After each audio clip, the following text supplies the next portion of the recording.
Let me ask you a question. Can you take time off from your business without having to worry? Are you free to leave your business? Hi, I'm Jim Roman, national speaker and business coach. And today I want to talk about how to free yourself from your business. 5 things you can do to have a life beyond the business. Thank you for joining us for another episode of our Facebook Live with the Jim Roman Show. And I'm Jim Roman.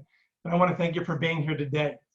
Before we jump into it, as always, I'm going to ask you to comment below questions, clarifications that you would like for me to cover in today's topic of helping you, again, free you from your business. 5 things you can do to have a life beyond your business.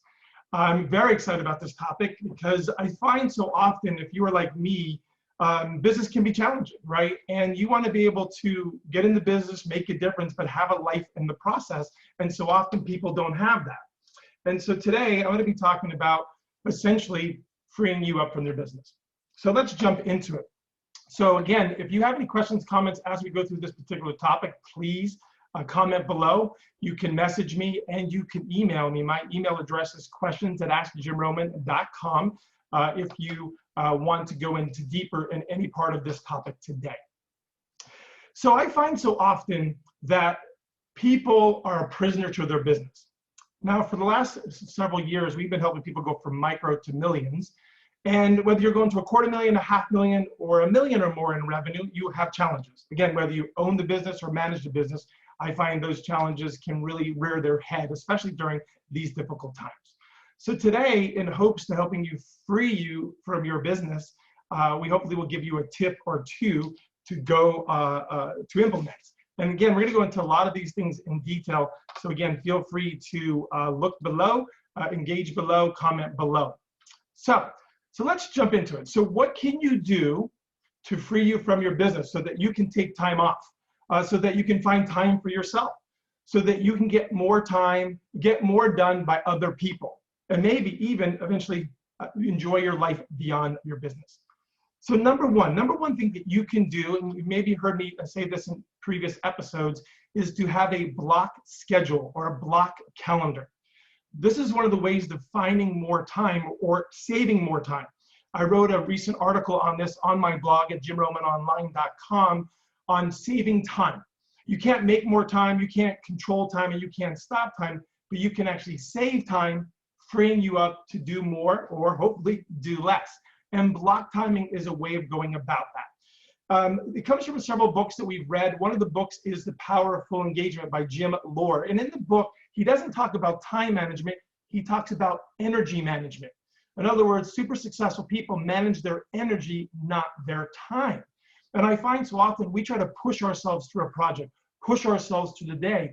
And they'll say that if you don't take time for yourself, if you don't take time to recharge yourself, you're not being as effective, then you're not getting as much done. So you want to create a block calendar. Here's an example of a block calendar that we did for a client. In this example, you'll see that this person is doing prospecting on Tuesdays and Thursdays, as well. They're doing paperwork on Tuesday and Thursday and doing prospects on Monday, Wednesdays, and Thursdays. In the second example, this person is doing prospecting on Mondays and Wednesdays and paperwork on Tuesdays and Thursdays. And why is that important is I think one of the ways of saving time, freeing your mind, is if you block time knowing that you're going to do X on Thursday, you're going to do Y on Tuesday, you don't have to think about it. You don't have to worry about it. My favorite quote, one of my favorite quotes is Einstein's quote of saying, the brain is for thinking, not for storing.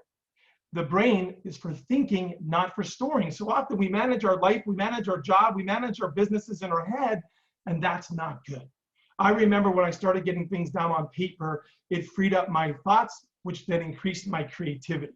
So if you're feeling burnt out, I would like to encourage you to think about creating a block calendar where you're blocking time to prospect, you're blocking time to do paperwork, you're blocking time to put out fires, you're blocking time to prevent fires if you're in the real estate or property management industry. Now, again, it sounds simple, but it really is a big thing that I find. And in fact, a lot of times I say that block timing is your oxygen. Is very similar to when you're in a plane. When the mask comes down, they tell you to put it on yourself first and your loved ones second.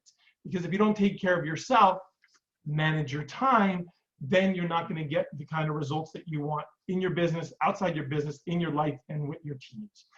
Another book on the topic of time or getting things done is 7 Habits of Highly Effective People by Stephen Covey. And he talks about the matrix and managing your business based on urgent and important.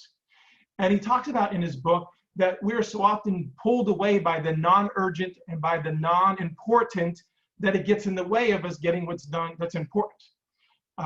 And so again, it's another tool, whether it's a block timing or the matrix of managing all your tasks and putting what's most important in this quadrant, least important in that quadrant. And then the final book, one of my favorite books on time, is The Effective Executive by Peter Drucker. And he essentially says, as an executive of a company, an owner of a company, a manager of a company, a team member of a company, your time is your most precious asset, and you need to be ruthless with it. You need to start saying no more often. Some of you are saying yes too often, or you have an open door policy, and the only person that benefits from open door policies is your employees or your team members, and not you, because it interrupts what you need to get done.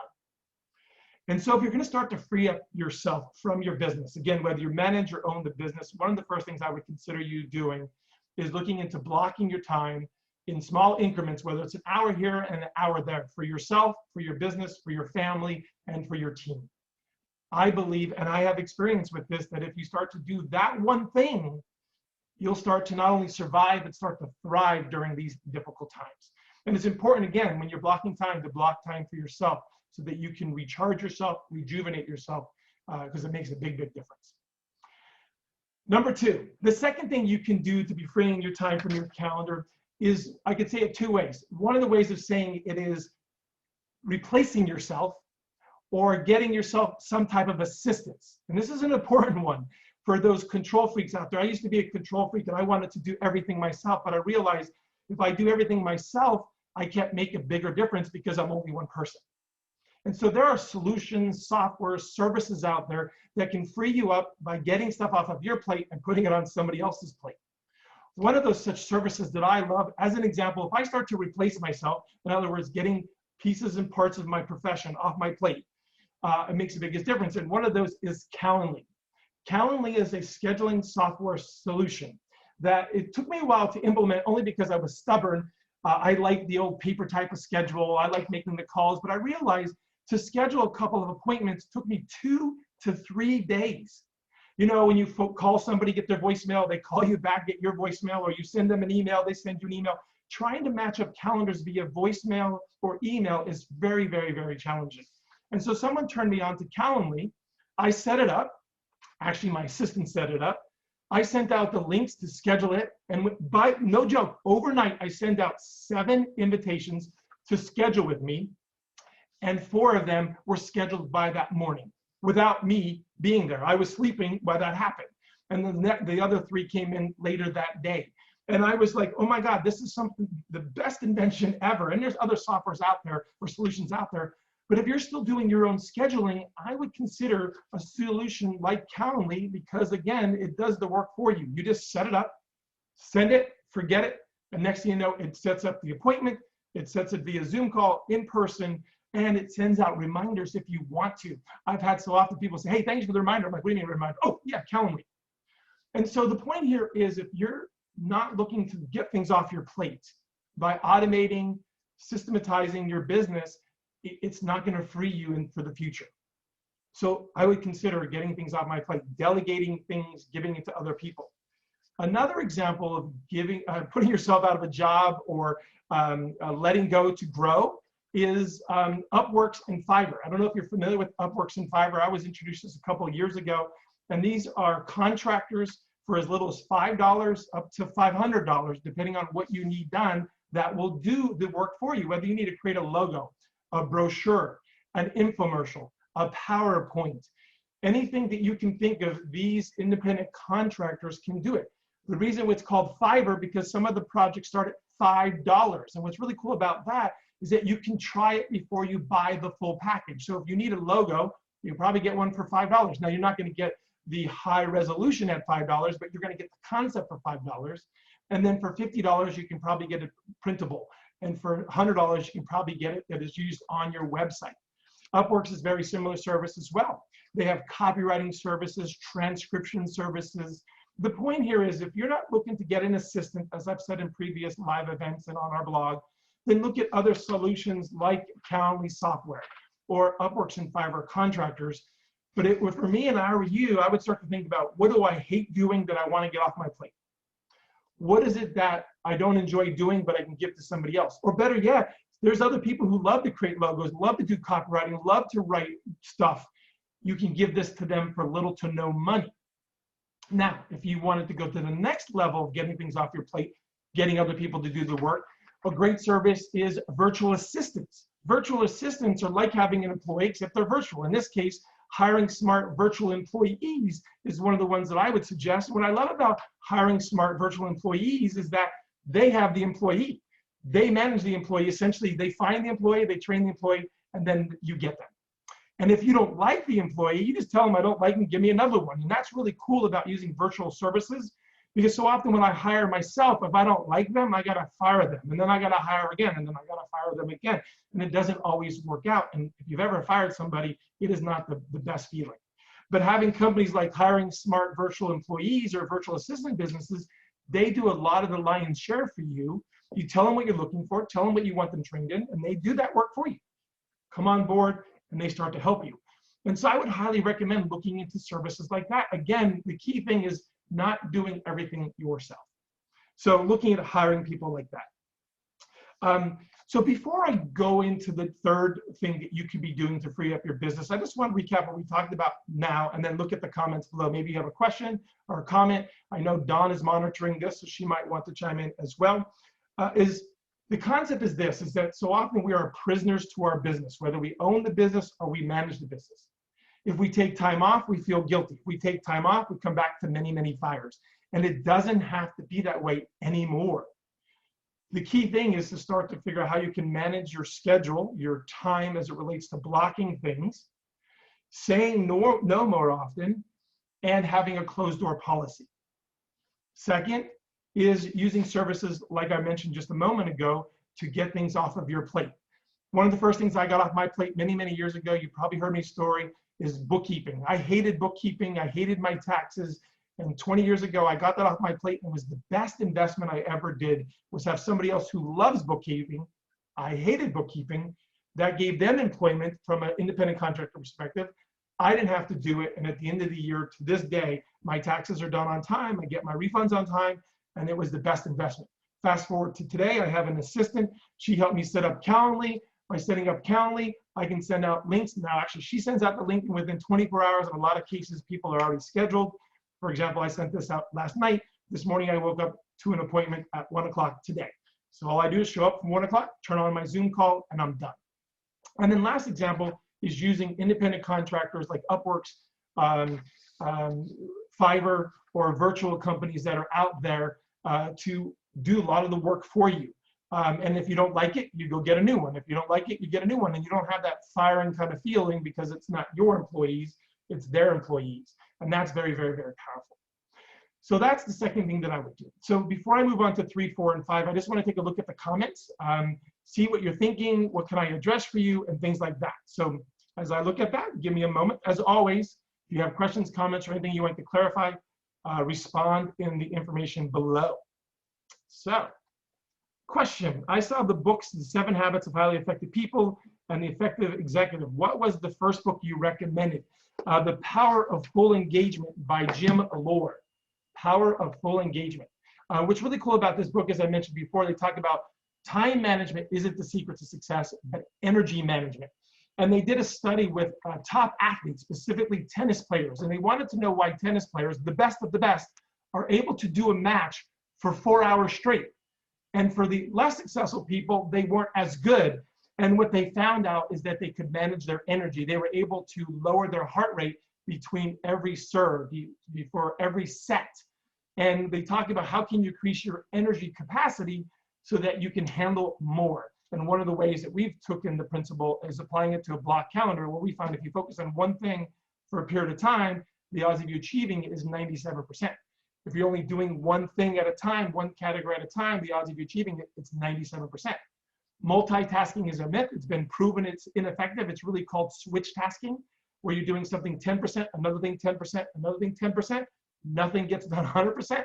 And so blocking time for one thing for a period of time increases that odds of doing that. Next question. Block timing has helped you. Awesome, awesome, awesome. Any other comments before I move on to number 3? Okay. Awesome. So let's talk about the third thing you can do to free you from your business, and that is develop your leaders. Develop your leaders. What are you doing to develop your leaders? Whether you have 1 employee or 100 employees, what can you do to develop your employees? Now I know there's a lot of people out there that may have 1 person, might have 5 people, might have 100 people. And they say to me often, Jim, why don't they get it? I wish they would just get it so I don't have to keep on telling them over and over and over. And that's called lack of development. And you want to be able to develop your people, because if you develop them to the next level, they then take on more, free you up more. I remember working with a company many years ago. And I said, Jim, I got into the service industry so I didn't have to manage people. And I said, well, now that you have $1 million company, you now have to manage people. You may not like it, and you may not have someone else to do it. In the meantime, you're in. And one of the ways to developing your people that I highly recommend, that doesn't take a lot of time, but is very, very impactful, is monthly mentoring meetings. Monthly mentoring meetings where you get together with your team members one-on-one once a month to ask them their goals and aspirations. What are they trying to achieve inside the business and outside the business? What are the challenges that they're facing in doing their job to get the kind of customer experience or customer service that you want? And then mentoring through those challenges. A lot of times these monthly mentoring meetings are ran by the employee themselves. They're coming in with an agenda that talks about what successes they've had since they last met with you. What are their goals personally and professionally, and the status of what's going on with them? What are they trying to accomplish within your business to achieve their goals and aspirations? And then ultimately, what are the challenges that they're facing, whether it's dealing with difficult owners if you're in the property management industry, or if you're in the real estate industry, getting in front of the right type of people that only are willing to, they're willing to buy. Or you're in a contractor, finding those people that need and want and buy your services. And so by mentoring your contractors, mentoring your employees, by mentoring your team, it will start to free you up over time. At first, it's not easy if you've never done it before. One of the models that we use is what I call the EML model, the Employee Manager Leader model. We actually created a scorecard around that. If you like a copy of this, feel free to reach out to me through Messenger in the comments below, or email me at questions@askjimroman.com. And the EML model is you have an employee mentality, and then the other side of the gap, you have a leadership mentality, and in between is what I call the manager mentality. So it's called the EML model. I uncovered and discovered this when I was working with a team of people where some of them acted like employees and others acted like leaders. And I was curious as to why the leaders were leading and the employees were employees, because they didn't know better. They weren't being developed. And so I created the EML model, where is that there are things that you need to do as an employee, and there are things that we would want you to do as a leader. And in between is managing yourself, managing your time, and managing others. And there are people who have a hard time managing themselves, let alone managing others. And that's why it's a 3-step process, and it's over time. And you can score your people on whether they're an employee mindset, a manager mindset, or a leadership mindset.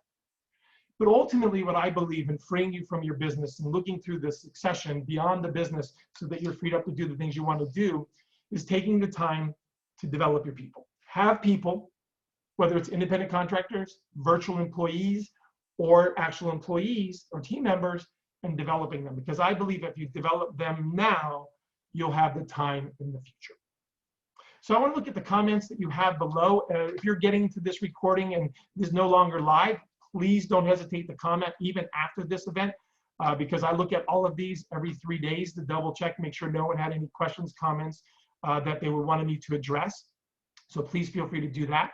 So if you have any questions or clarification, please enter those in the comments below, as well as feel free to message me and or email me. So in the comments, what do we have now? Dun, dun, dun, dun, dun.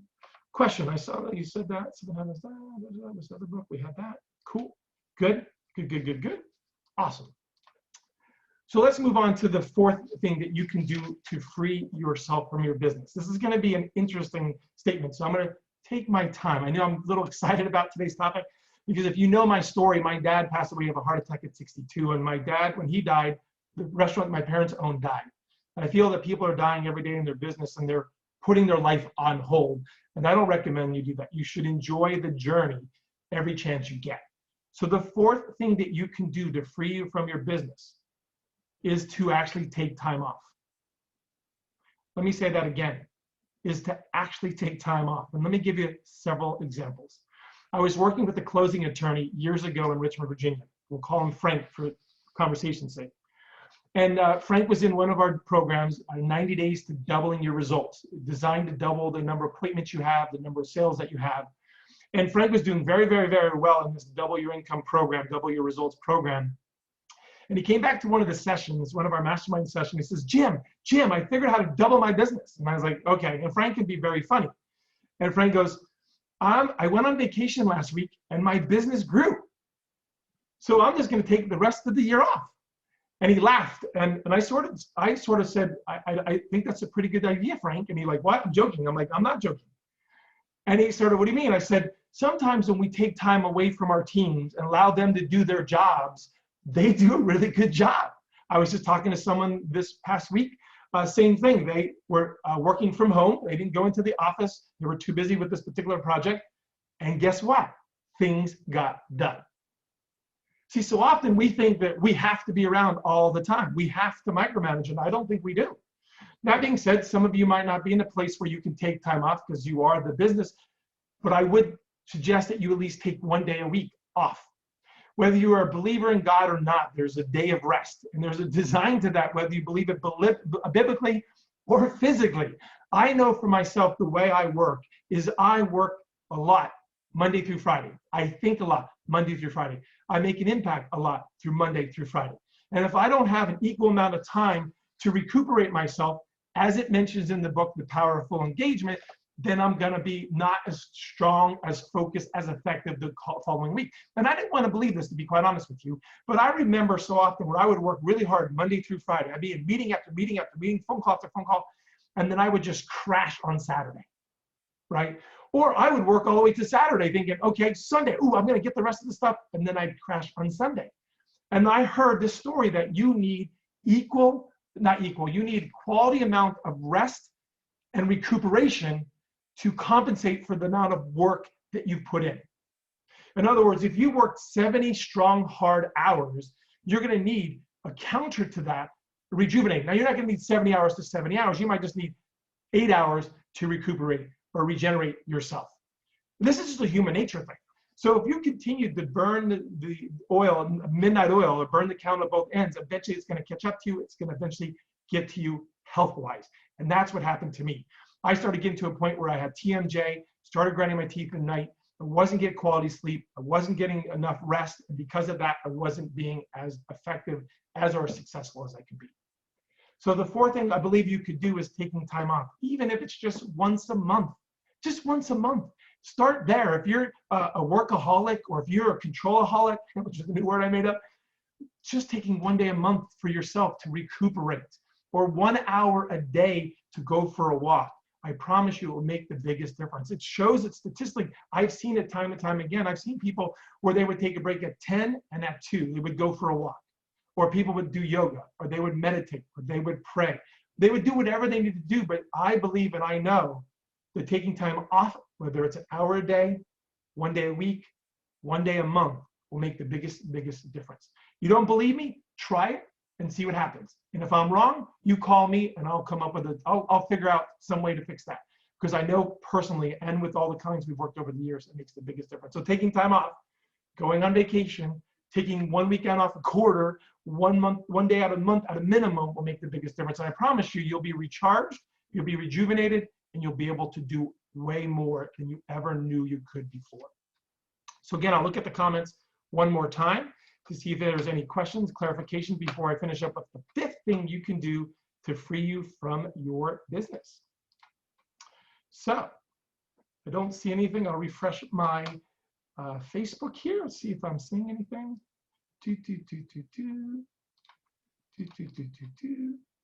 Okay, nope. Awesome. So the last thing that you can do, maybe I'll throw in a bonus there.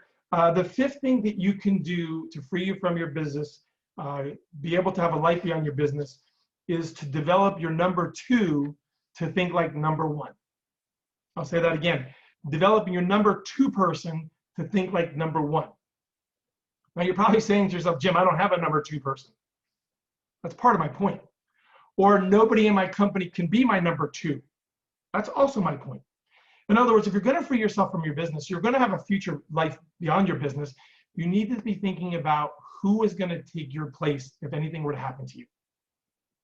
If you're the sole breadwinner of your company, family, and something were to happen to you, what would you do? Are you betting that nothing will happen to you? Given what's going on today, that's not necessarily a good bet. I've known a lot of people who've had heart attacks, strokes, who have panic attacks, who just crashed and weren't able to perform in their business, and it affected their family life. I don't want that to be you. So the question I would be asking you is, what are you doing to get a number 2 in place? And if you do have a number 2, what are you doing to get them to think like you're number 1? Do you have a way to transfer your knowledge from your head to their head other than just telling them versus teaching them? And this is something that I'm really, really passionate about, and I'm really, really good at. I love teaching number 2s to think like number 1s, because it helps me to help you free you up from your business. So if you don't have a number 2, or you want to develop a number 2, please reach out to me. I would love to talk to you about how to go about that, some of the tips and the tricks that I have done with working with hundreds of companies and helping them get a life beyond the business. I would love to do that. But if it were me and I were you, I'd be thinking about the future now and not waiting until something happens, like what's going on right now. So I hope that today, whether you're watching this live or watching this later, you've got 1 or 2 tips that you can take to be able to free you from your business and start looking towards the future.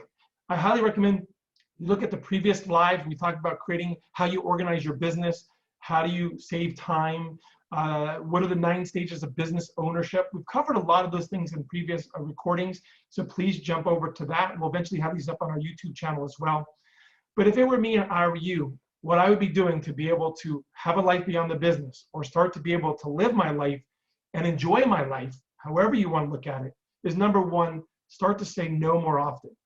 Block your time to get things done. And ultimately, increase your energy management so that you have more time to yourself. Number 2, we talked about replacing yourself by using software solutions and systems that are out there.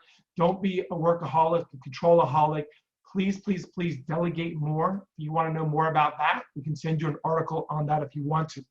Number 3 is develop your leaders. I use the EML example. There's also great books out there. One of the books I really highly recommend, Leadership Meets the 1-Minute Manager. This is probably one of my favorite development tools for employees. And then another book is 21 Irrefutable Laws by John Maxwell, about teaching leadership traits and leadership skills. And I have more resources if you want those. Again, reach out, comment below, message me, or email me. Number 4, we talked about literally taking time off. Like Frank did is a true example. Frank took time off from his business, and his business grew. Mike took time off from his business, and his business grew. Sometimes when you take time off, it's going to help you grow when you get back. And then finally, the 5th thing we talked about is getting a number 2 to think like number 1. Don't have a number 2? Let's work on that. All of this could be summed up in a strategic plan, or we like to call strategic map, a move to action plan. And part of that strategic map is part of our 5 drivers guide. I highly recommend, if you haven't downloaded that or checked that out, go to the5drivers.com. You can purchase a copy of that. If you look at the previous recording, there is a discount code for $100 off. If you find it, you can use it. Otherwise, I just want to thank you for joining us on this journey where we're just trying to teach you a tool or tip to be able to build a better business so you can build a better life. That is my goal in life, is to help you build a better business to build a better life. I do it in honor of my parents. My parents taught me about business at age 13. And I don't have them anymore, but I do have the knowledge that they taught me, the hard work principles that they taught me. And I just want the same thing for you. It doesn't have to be a grind every day. You don't have to wait to live your life in the future. You can start living your life now. So as I finish up and looking at any of the final comments, again, I want to just thank you for being here today. Please join us next week, same time, same bat channel. We're going to be talking about another principle to help you build a better business, to build a better life. It is an honor to teach you today. Hopefully you got something you can implement. Again, I'm Jim Roman. The more you know, the more we grow. Talk to you soon. Have a great day.